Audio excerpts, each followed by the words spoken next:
Hello, and thank you so much for joining me for yet another moment of Private Transformation Minutes. It's been a beautiful week. It's Friday, and I'm sure many of you are looking forward to a lovely weekend of spending time with your family and just relaxing from a fruitful week's work. Today, I wanted to talk to you about 12 characteristics of a good protege. We talked about, a few weeks ago, I talked about three qualities that every mentor must look for in a protege. We talked about, that you have to look for potential, you have to look for hunger or thirst, somebody who, wants to learn, and also we talked about somebody who is willing to pay the price to learn. But today I wanted to focus more on what are those qualities that the protege ought to have on a recurring basis, on an ongoing basis for your relationship to work. So we'll talk about the 12 characteristics of a protege. The first thing I want to talk about is, as a protege, you have to be passionate. You have to have passion. You have to be passionate about what you do. You've got to be excited about what you do. You've got to love what you do. You've got to love not just what you do, but also you've got to love learning. Learning is what drives you to look for a mentor. The desire to succeed is what will drive you to look for somebody who has answers that will be able to help you define that roadmap to success. So a passion for learning is one important characteristic that you must have as a protege. And as a mentor, that of course is something that you'll be looking for. Number two, you have to be a go-getter. You have to be driven. You have to be somebody who, can will find solutions to problems. For instance, you find out that when you're around some of these mentors, they don't have enough time to do a lot of things, but you have to be that guy who can do all things and still have some time for some more.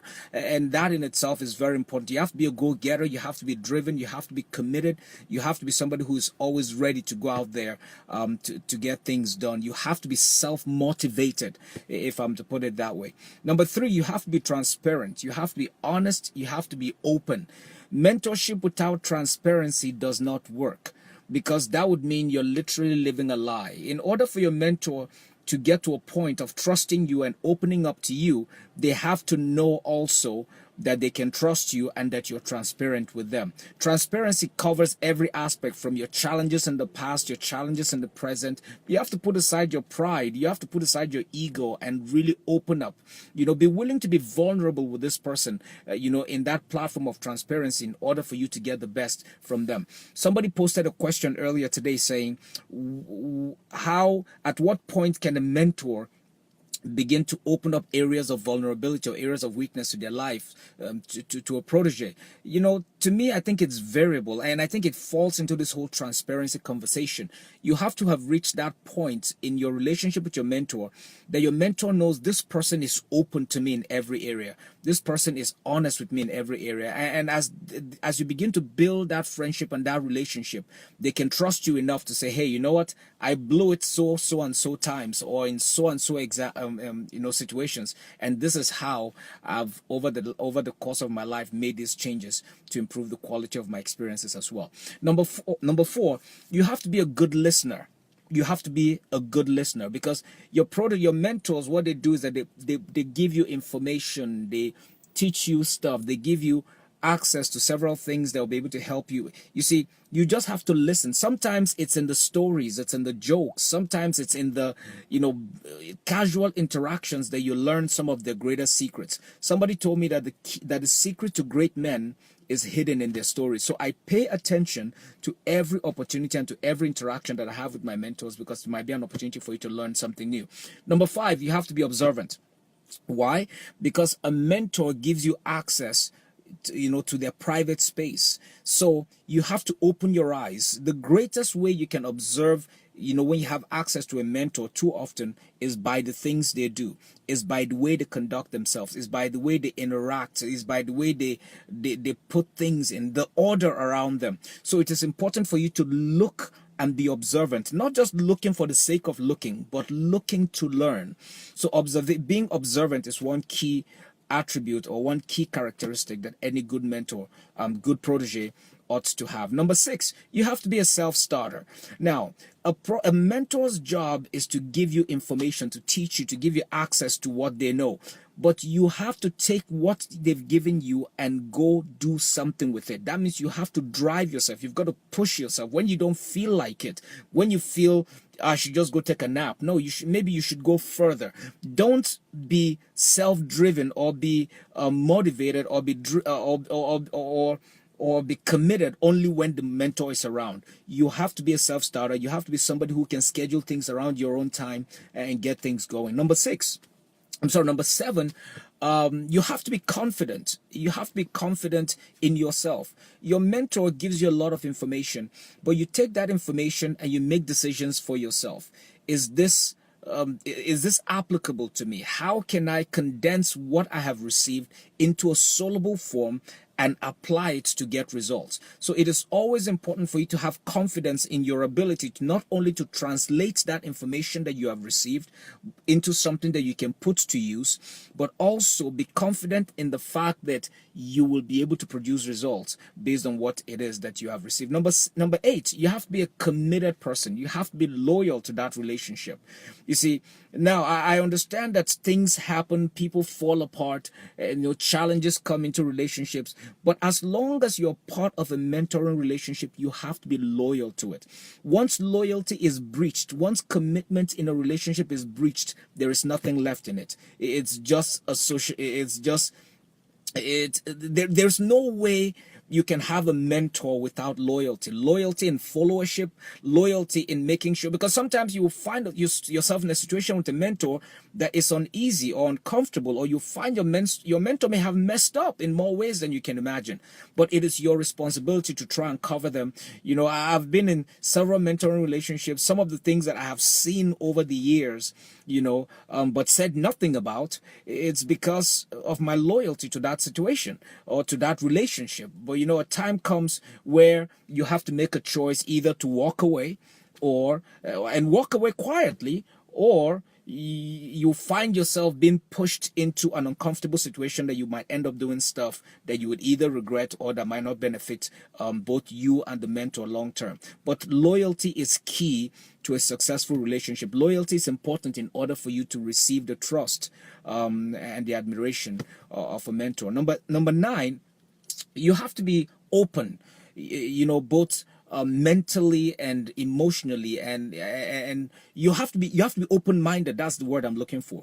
You have to be open-minded to learn new information. Sometimes the way a mentor provides knowledge may be unorthodox. It may not align with what you've been used to, but I will say it is very, very important for you to be open-minded. You have to be open-minded to learn new things. You have to be open-minded to learn new strategies and new ways of doing old things. So it is always important to be open-minded so that you can be able to receive more knowledge, more insight, more information for you to become a success in whatever it is that you're doing. Now, number 10, you have to be dogged. You have to be determined.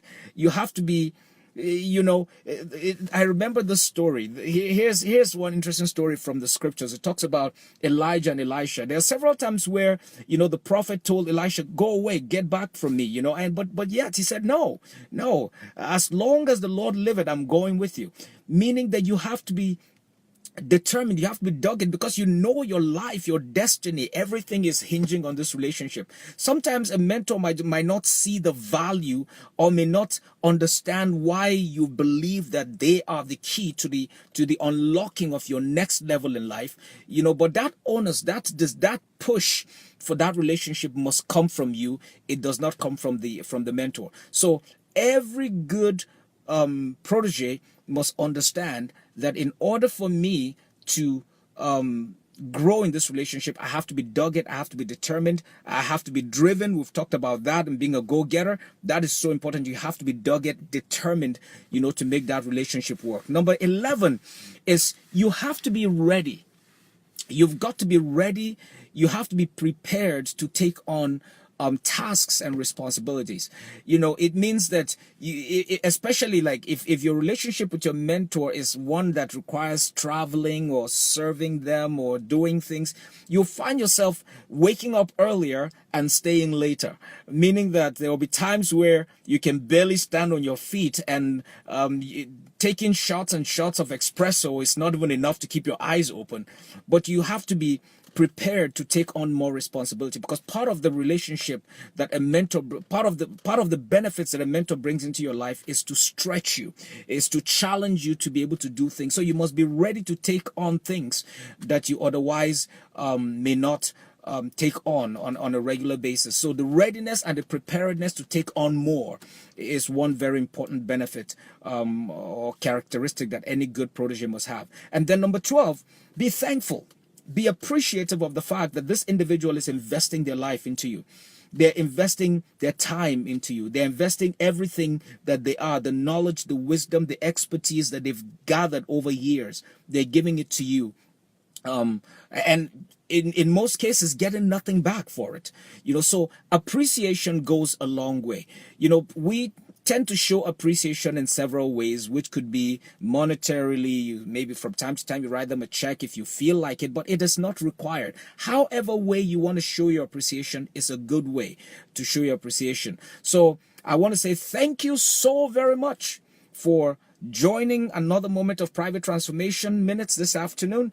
Remember, the 12 characteristics of a good protege are: number 1, you have to be passionate for learning. Number 2, you have to be driven. You have to be a go-getter. Number 3, you have to be honest. You have to be transparent with your mentor. Number 4, you have to be a good listener. Number 5, be observant. Pay attention to everything that is going on around you. Number 6, you have to be a self-starter. You must be motivated to get things done. Number 7, you have to be confident in yourself, in your ability, and in your mentor. Number 8, you must be committed, you must be loyal, you must be sold out, as it were, to that relationship. Number 9, be open-minded, be willing to learn new things. Number 10, be dogged, be determined, never be broken down by anything that comes into that relationship. Number 11, be ready to take on new responsibilities. And number 12, be grateful. Show appreciation for what the mentor is doing in your life. So I want to tell you, thank you so much for joining me once again, and I look forward to seeing you next week. Just a point to note, from next week, we're going to be changing the time of our broadcasts to about 12:30 Central Standard Time. 12:30 Central Standard Time is about 6:30 West African time, probably about 8:30 in Eastern Europe. So you do the conversion, but from next week, our broadcasts are going to be taking place at 12:30 Central Standard Time. So I look forward to seeing you again. Please leave your comments. I'll be really interested to hear what you have to say. And please share. People need to know these things. Don't just hoard it to yourself.